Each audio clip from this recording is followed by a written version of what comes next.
Side खबरों के लिए सब्सक्राइब करें फ्लेम मीडिया और उसके बाद बेल आइकन को प्रेस करें ताकि सबसे पहले आपको मिले एक्सक्लूसिव खबरें।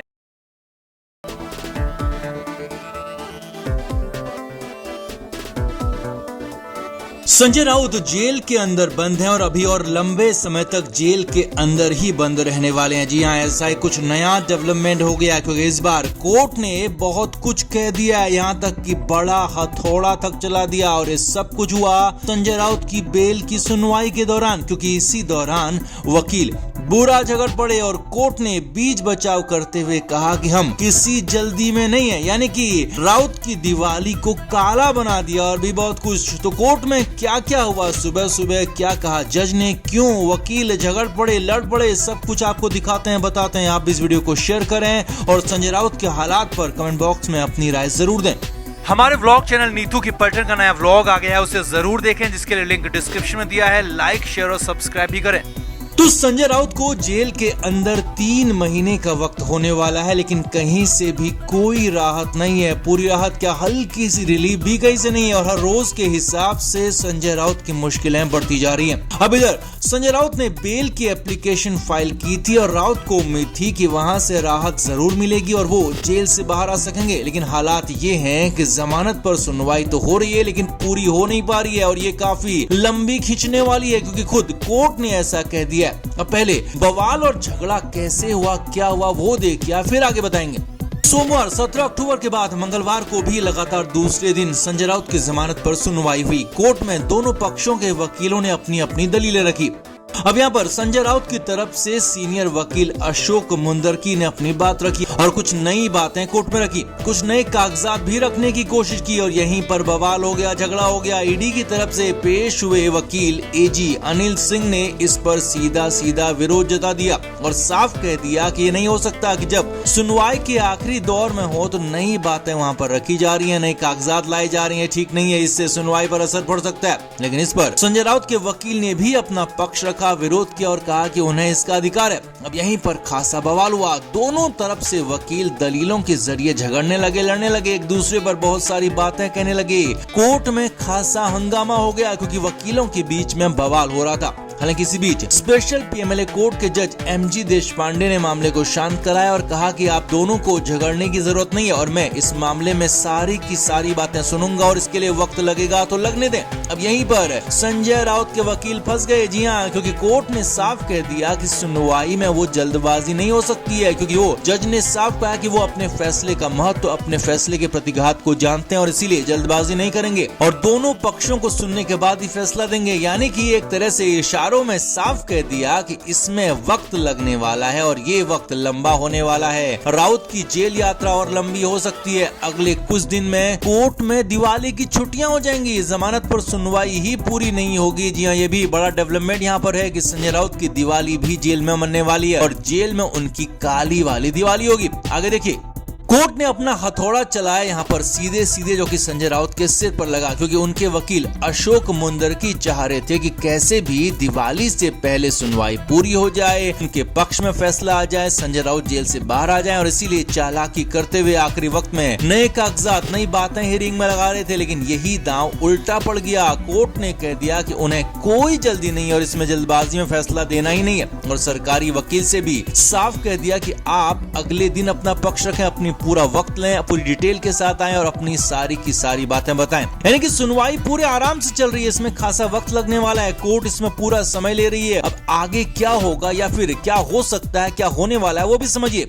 तो बहुत संभव है कि शुक्रवार को इस मामले की सुनवाई पूरी हो जाए, यानी कि 21 अक्टूबर को सुनवाई पूरी हो सकती है और इसके लिए भी बहुत सारा मामला इसके बाद भी बच जाएगा। लेकिन उसके तुरंत बाद दिवाली की छुट्टी शुरू हो जाएगी और 30 अक्टूबर अगले संडे तक कोर्ट में दिवाली की छुट्टियां, यानी कि सुनवाई पूरी होने के बाद भी कोई फैसला नहीं होगा। हालांकि माना यह जा रहा है कि संजय राउत को वैसे भी राहत नहीं मिलने वाली है, वैसे भी जमानत की गुंजाइश दूर दूर तक नहीं है। लेकिन अगर वो होती भी है तो वो भी 31 अक्टूबर या नवंबर के पहले हफ्ते से पहले नहीं दिख रही और इसका साफ मतलब है कि दिवाली उनकी काली हो गई है, जेल में ही मनने वाली है संजय राउत की। अब देखना है कि कोर्ट आगे इसमें क्या फैसला देती है, सरकारी वकील अपनी दलील में नया क्या देते हैं। तो आपका राउत के इस बुरी तरह से फंसने पर, राउत के वकील के दांव के उल्टे पड़ने पर आप क्या कहेंगे? कमेंट बॉक्स में आप भी अपनी राय जरूर दें, वीडियो को अभी शेयर भी करें।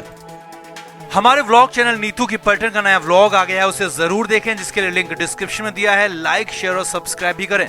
तो महाराष्ट्र की सियासत में खासा बवाल मचा हुआ है। अंधेरी ईस्ट के चुनाव को लेकर सियासी हलकों में संग्राम है। हालांकि शिवसेना की प्रत्याशी ऋतुजा लटके के खिलाफ अब कोई भी प्रत्याशी नहीं बचा है। बीजेपी ने अपना कैंडिडेट वापस ले लिया है और शिवसेना प्रत्याशी का निर्विरोध चुना जाना तय है। लेकिन इसी वजह से राज ठाकरे, संजय राउत आमने सामने आ गए और यहीं पर राज ठाकरे ने संजय राउत को कह दिया बहुत कुछ, बता दिया बहुत कुछ, एक तरह से औकात बता दी, ऐसा कहा जा रहा है। संजय राउत सोमवार को जेल से बाहर आए थे। उनकी जमानत पर स्पेशल कोर्ट में सुनवाई होनी थी। हालांकि सुनवाई पूरी नहीं हो पाई, लेकिन संजय राउत सामने आए तो कुछ सवाल जवाब भी हो गए। शुरुआत में हालांकि संजय राउत ने मीडिया से बात करने से इनकार कर दिया और कहा कि वो नहीं बोल सकते क्योंकि वो न्यायिक हिरासत में है। लेकिन बोलने से बहुत देर वो चुप कहाँ रह पाते, इसीलिए ज्यादा कुरेदा गया तो बोल ही पड़े। संजय राउत ने कहा कि राज ठाकरे के जिस लेटर पर अंधेरी ईस्ट सीट पर बीजेपी के विधायक प्रत्याशी का नाम वापस लेने की बात कही जा रही है, असल में वो पूरा का पूरा लेटर स्क्रिप्टेड था। जी हाँ, संजय राउत ने कहा कि राज ठाकरे ने पहले ही देवेंद्र फडणवीस के साथ मिलकर स्क्रिप्ट तैयार कर ली थी, प्लान तैयार कर लिया था और दिखावे के लिए लेटर दिखाया गया, लिखा गया, क्योंकि बीजेपी प्रत्याशी वहाँ पर बड़ी हार हारने वाला था।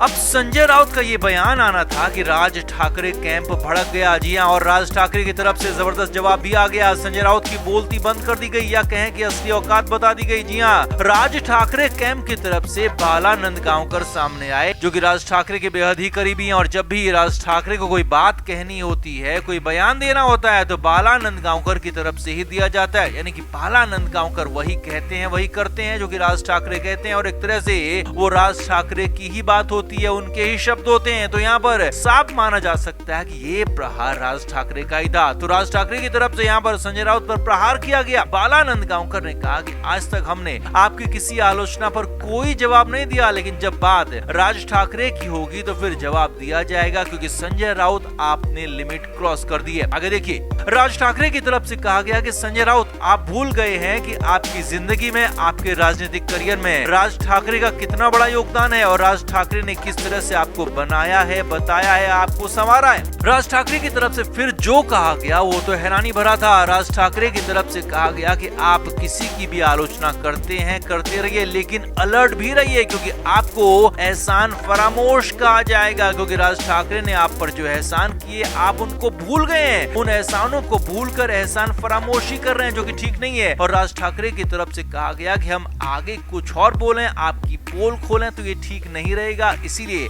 आप चुप रहें, अलर्ट रहें, किसी की आलोचना करने से पहले सोच समझ लें, क्योंकि आप एहसान फरामोश हैं, हम ऐसा मानते हैं और ऐसा सबके सामने आ सकता है। अब आपको बता दें कि राज ठाकरे जब शिवसेना में थे तो संजय राउत का खासा सपोर्ट करते थे। बाला साहब ठाकरे के बाद राज ठाकरे ने संजय राउत को पार्टी में आगे बढ़ाया और संजय राउत को प्रोटेक्ट किया और प्रमोट किया। तो ऐसे में यहाँ पर बवाल मच गया, क्योंकि राज ठाकरे ने सीधे सीधे संजय राउत पर हमला कर दिया, संजय राउत को एहसान फरामोश बता दिया। हालांकि इसके बाद मंगलवार को भी संजय राउत कोर्ट पहुंचे तो यहाँ पर आते ही संजय राउत की बोलती बंद होगी, वो रिड़ियाने लगे। जी हाँ, संजय राउत ने साफ साफ जवाब देने से ही इनकार कर दिया। राज ठाकरे पर तो कुछ भी बोलने से साफ मना कर दिया। जो संजय राउत खूब बोलते थे, चुप नहीं रहते थे, वो एक झटके में चुप हो गए और संजय राउत की बोलती बंद करा दी राज ठाकरे ने। तो कुल मिलाकर बवाल महाराष्ट्र की सियासत में मचा और इसी बीच राज ठाकरे के बयान के बाद संजय राउत के हालात और ज्यादा खराब दिख रहे हैं। तो क्या पहली बार किसी ने इस तरह से